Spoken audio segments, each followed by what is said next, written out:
Welcome back to the QoR swatching series in which we get to swatch the entire range of QoR. This is episode 9 and we're going to be looking at 2, 4, 6, 7 different greens. We are upping the color number per episode for this episode and the next episode because there just wasn't a sensible way of breaking the greens down to 5 colors per episode. So we're going to go with 7 colors. So it's going to be a little bit longer. I hope you hang out with me all the way to the end because these colors are absolutely gorgeous.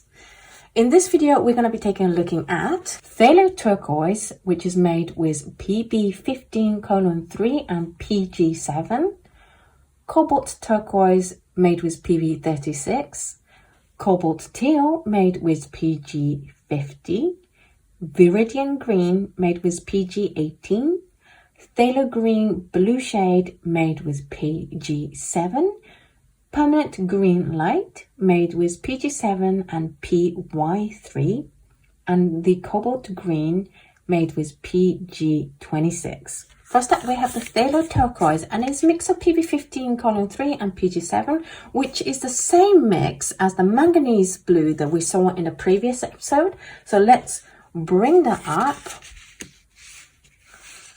And this is the difference. And they're both phthalos. I'm not sure if these are right. So in terms of pigments, it's like ingredients. We list the main ingredient first, then the one with the most volume or amount, and then we list the second most value. So this is supposed to have more green than the blue, and this is supposed to have more blue than green. Coming to me intuitively, I would say that this has more green than this. So it might be the other way around, but I have double checked this with their site and that's what they say. I have asked QoR to hang out in the comments to answer any questions related to the product. So hopefully they'll see this and let us know if this is the wrong way around or not, because I would think this has more green, this has more blue. But these two are the same. It's just that I think this has more phthalo green in it and this has more phthalo blue in it. But they do behave slightly differently. But let's talk about the hue first and the gradation of the Phthalo Turquoise. You get really intense color happening in the master, but then the value drops quite significantly straight away. Whereas the manganese blue hue, you get actually relatively good control at how it fades to a lighter color. This one's like really high in the master, and it drops in value to be pretty low from stage 2 onwards. It does also suffer from cauliflowering, so this is definitely one for the more advanced person to do gradation with. You're definitely going to have to take more care to make sure you pull more paint down from here to make sure that there's not such a severe end to your color here, and also avoid the cauliflowering. Comparing the two colors, besides the hue, they're both classified as transparent, and both I would say is semi-transparent. This one was semi-staining, but this one's definitely staining.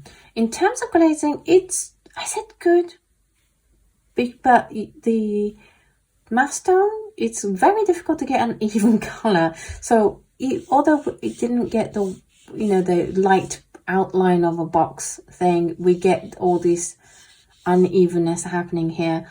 So it's not technically bad, but it's going to be hard to get an even finish to your glazing, especially in like the strong master color.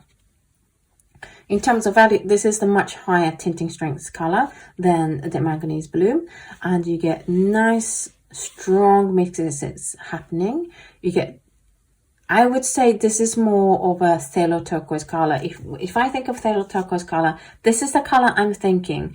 When you mix the Phthalo Turquoise with the Phthalo Blue Yellow shade, it's almost like spot on Phthalo Turquoise for me. You get this nice muted, like an aubergine kind of purple violet color happening here, and then a really strong intense spring green color happening. It is, as we said, made with Phthalo Cyanin Blue Green shade and Phthalo Cyanin Green Blue shade. In terms of dispersion, this is almost like one of those, what do they call it? Those ink blot tests to see what you can see from this master. It's wild. It's so much fun. You get so much texture and feathering happening here. This is fun. For me, certainly, this is fun. And this is what QoR is so good at, creating colors that behave wild if you just put a drop into a wet surface. So you get this really strong mass tone in a really unique shape and really unique edges. And then you get this intense haloing happening, which probably will go for some further along than what this box can give it. So you are definitely going to have fun if that's what you come to QoR with this color. Next up, we have the Cobalt Turquoise, and it's a lot more muted affair here. Cobalts have this opacity to it that makes it a little bit more muted and a little bit of a chalky kind of color. And by chalky, I don't mean it has chalk. It's not as intense. It's a much more gentler, softer hue. And you get a nice granulation happening here, especially in stage 2. It's a very strong granulation. And it kind of fades out here. I can just about see 5 different stages. So it's going to be one of the easier ones to have more control over your granulation, or over your gradation. And it's classified as opaque, and I would agree with that. There's a lot of deposits happening on that black line. It's classified as non-staining, but I would say this is semi-staining. This is not non-staining. I can't give it that status. In terms of layering, it's not great. I can see lifting happening on the outer edge of this box, and the middle bit not lifting so much. In terms of color mixes, it's actually quite high tinting strengths for a cobalt color. You get nice bright mixes when you mix it with a high tinting strength color, but it holds its own. I can see the granulation of the Cobalt Turquoise still alive in this mix with the quinacridone rose, and obviously you get this nice spring green happening here with the gradation. It is made with PB36, which is obviously your cobalt chromite. And in terms of dispersion, we get quite a spread on the mass tone, and then just these 2 arms that come down either side of with a little halo. So not a huge amount, but also quite a lot for a cobalt color, because cobalts are heavy pigments. So to be able to shift that this far is pretty good going. Then we have the Cobalt Teal. This is a bright, delightful color. This is so tropical. This is summer. It's such a... I really hope this comes up through in the camera, how bright this is, because to my eyes, to my naked eyes, it's such a cheerful blue tropical color. I love this color so much. It has strong granulation, especially around about the stage 2 area, but you're still going to get that granulation in the stage 3 area. Get pretty decent control of gradation, except for here. Something wasn't happy here, so you do have to be a little bit careful, but you're gonna get a good range of value and relatively smooth, and not, I'm pretty sure this isn't qualifying. Maybe the water pooled here and did a weird thing. I'm not quite sure, but I'm pretty sure, like the way I do it, water wouldn't pool in the middle of this chart. So yeah, definitely just pay a little bit more attention to it when you're doing a gradating with this. It is classified as semi-opaque, but I would say this is opaque. It's classified as semi-staining, which is interesting because I would say this is non-staining. It came clean off the paper. In terms of gradation, it's good in that it's an opaque gradating color, so any lifting, it's going to kind of get disguised with those 2 characteristics laying on top. It fuzzes the line a bit. In terms of color mixes, because this is such a fun color, it also creates such a fun color mixes, which I think is delightful. And I would say it's average in tinting strength, a little bit weak, but also not too weak. So it's going to go fine with most palettes, regardless of how high tint or low tinting strengths you have on your palette. it is made with PG50, which is the Cobalt Titanate Green. And in terms of dispersion, the mass tone disperses pretty well and wide, and then you get these haloing happening. I would guess it wouldn't go too far outside of this box though. It's not going to go wild like a phthalo would. Then we have the Viridian, and this, thank goodness, is a genuine Vividian Green. It's not a phthalo. It's made with PG18, which is the Viridian. So it's going to have the Viridian characteristics rather than, some of you are like, why, like this isn't as intense as the Viridian Green that I'm used to. That's because you're not using Viridian Green. The brand that you're using that calls it Viridian Green uses normally PG7, which is a phthalo green, and don't tell you about it. This is what honest companies do. They use the genuine pigment, and Viridian is like, a genuine Viridian is like the manganese hue and manganese, the difference between the two, in that the hue is so much more intense and easier to use than the genuine stuff. The genuine Viridian Green is hard to re-wet. It is quite light in value, and it's gonna do way better on a palette that has manganese and cobalts rather than your phthalos and your quins. However, with this Viridian Green, I didn't experience too bad a re-wetting issue. It was actually quite reasonable for a genuine Viridian. It was easy to wet for a genuine Viridian, and it has the hue that I would expect, this soft granulating green color that isn't as strong as, say, the phthalo green, which we have next. This is what, if you're used to this, you're not using the genuine Viridian. Check your tube. If it says PG7, it's not your genuine stuff. It's much softer. It's a little bit chalkier, just like the manganeses and the cobalts. Think of this color as belonging to that family.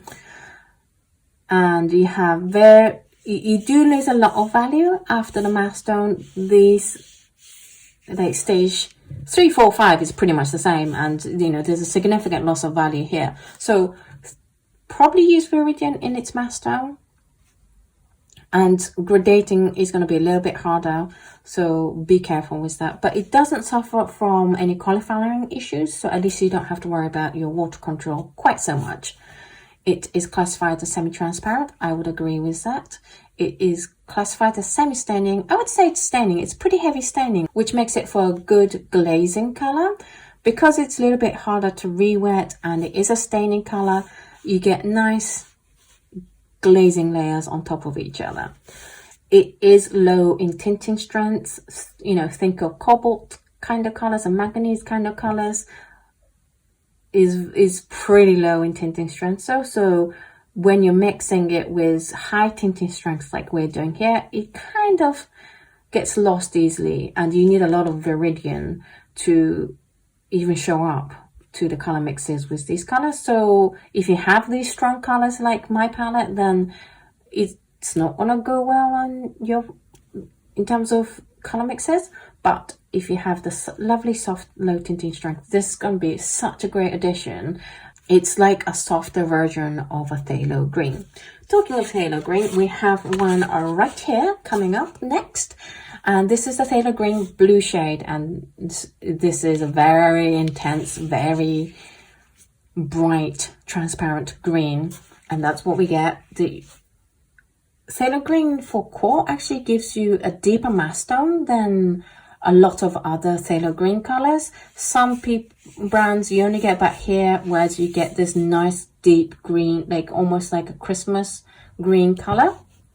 And then you're going to have a huge range of value. This can go on further on and get even lighter. In terms of gradation, it does have a significant loss of value here. I would want a little bit more value coming into stage 3, because stage 3, 4 and 5 is pretty much the same color. So be careful with that. It is very prone to qualifying again, so be careful with that because it's a phthalo color. It is classified as transparent, and I would agree with that. It is classified as staining. Again, I would agree with that. Not the best at glazing. Certainly on a Barking-foot paper, it does lift relatively easy because all core colors are really easy to re-wet, which sometimes unfortunately means it's going to lift easily for you. In terms of color mixes, it has very high tinting strength. And this is a beautiful phthalo turquoise color. I love this color. It's like what I would call like a lagoon blue color. QoR, if you're watching, could you consider making this available? Because this is beautiful, beautiful color. It makes a nice muted purple, like an aubergine color, and then a really, really strong spring green or a phthalo green yellow shade. It's intense color because, of course, these are all high tinting strengths as well. It mixes so well with those high tinting strengths colors. It is made with PG7, which of course is your phthalo cyanide green blue shade. And in terms of the dispersion, it's not as wild as the other phthalos. Although the mass tone, how it grows out is again like the ink blot test, and it's quite interesting. It's wild, but the halos themselves are quite pale. So if you are looking for that weird and wonderful shapes but not so much the halo, then this is a great one for you. Then we have the permanent green light, which is a mix of PG7 and PY3. That is your phthalo cyanide green blue shade mixed with your Hansa yellow 10G. So this again is like a brother to the phthalo green. It's actually a mixture of this color with a Hansa yellow, so of course it looks like the same kind of, they go well together, and they also behave pretty similar. You get the loss of value from here onwards. It drops off, and stage 3, 4, and 5 looks pretty much the same. It's cauliflowers, like its bigger brother, phthalo green, and so all the warnings I said to you about working with this color applies to this color. It's just a wilder color because it's a phthalo based color, and they all are like that. It's classified as semi-transparent, but I would say it's semi-opaque. That Hansa yellow is bringing in a little bit more opacity than the phthalo green did on its own. It is classified as staining. I would agree with that. Not good, not bad, mediocre at the glazing. You do get to see a very clear layer here, but there's some lifting here. In terms of color mixes, thanks to that PG7 and the Hansa yellow, it's high tinting strengths. You get a nice intense brown color here. You get even brighter, like a leaf green, May green kind of color here. And then if you add a bit more blue to it, then it kind of brings it back more towards the phthalo green than when you add a yellow to it. We've already talked about the pigments, so let's look at the dispersion. You get the mass tone spreading, not as far as other colors. I think it's kind of getting used in the halo, and you get pretty good, I would say medium intensity of halo going, and I'm sure it will go on much further if this box would allow it. And then finally, I know we're covering a lot of colors here today. My throat is about to go. It is the Cobalt Green, and this is so different to all the other colors. It's a muted green, and it's heavily granulating green. This is one of the heaviest granulating color we have in the QoR range, and it granulates from 2, 3, 4, and even 5. So that's a wide range of where that granulation really shows up in your painting. Mass tone is like a winter greens kind of color, but it's a little bit of that chalky feel to it that Cobalt Green has, well, that cobalts bring to their color. It's a little bit more powdery kind of color. You get lovely gradation control. I see 1, 2, 3, 4, 5. 3 and 4, you can argue looks pretty similar, but I can also see some difference here. So you're going to have a good time doing gradating with it. There's no cauliflowering, so it's a really good introductory color to your QoR if you do a lot of gradation. It is classified as semi-opaque, and I would agree with that. It's classified as non-staining. I would say this is staining. I can definitely see a lot of pigment left on the paper, and it is terrible at the glazing, so because it is so easy to lift. So just be very careful with it if you want to glaze. I would say that don't plan on doing too many glazes with cobalt green. In terms of color mixes, I think it brings so much texture that if you love your granulation, if you love texture, and if you love your two-tone look, then this is a really fun one to experiment with color mixes. You get so much heavy granulation happening here. This looks almost like a dragon scale, and you get granulation still happening with the cream rose and the phthalo. In terms of tinting strength, I would say that this is mid tinting strength, but the granulation will show through pretty well. It is made with PG26, which is a cobalt chromite green, and in terms of the dispersion, it's very similar if you think back to the cobalt violet. This looks very similar. It just has a couple of arcs on either side, or that looks like a little bit like solar flares, but in terms of its behavior, it's very similar to the cobalt violet. This month's dot card is the companion dot card to this series, and this month it's the Cool Colors by QoR. And in this version, I tried to not include colors that we've already tried, so it doesn't have colors like the Hooker's Green, which I think is one of the best cool colors QoR has, so that you guys get to test out and not double up so much on the colors. So we have the Prussian blue, ultramarine blue, cerulean blue, manganese blue, cobalt teal, Viridian green, phthalo green, and olive green. If you like to try this dot card, and if you like to have this land on your doorstep, then all you have to do is head on over to patreon.com/Oto Kano and sign up to the appropriate tiers.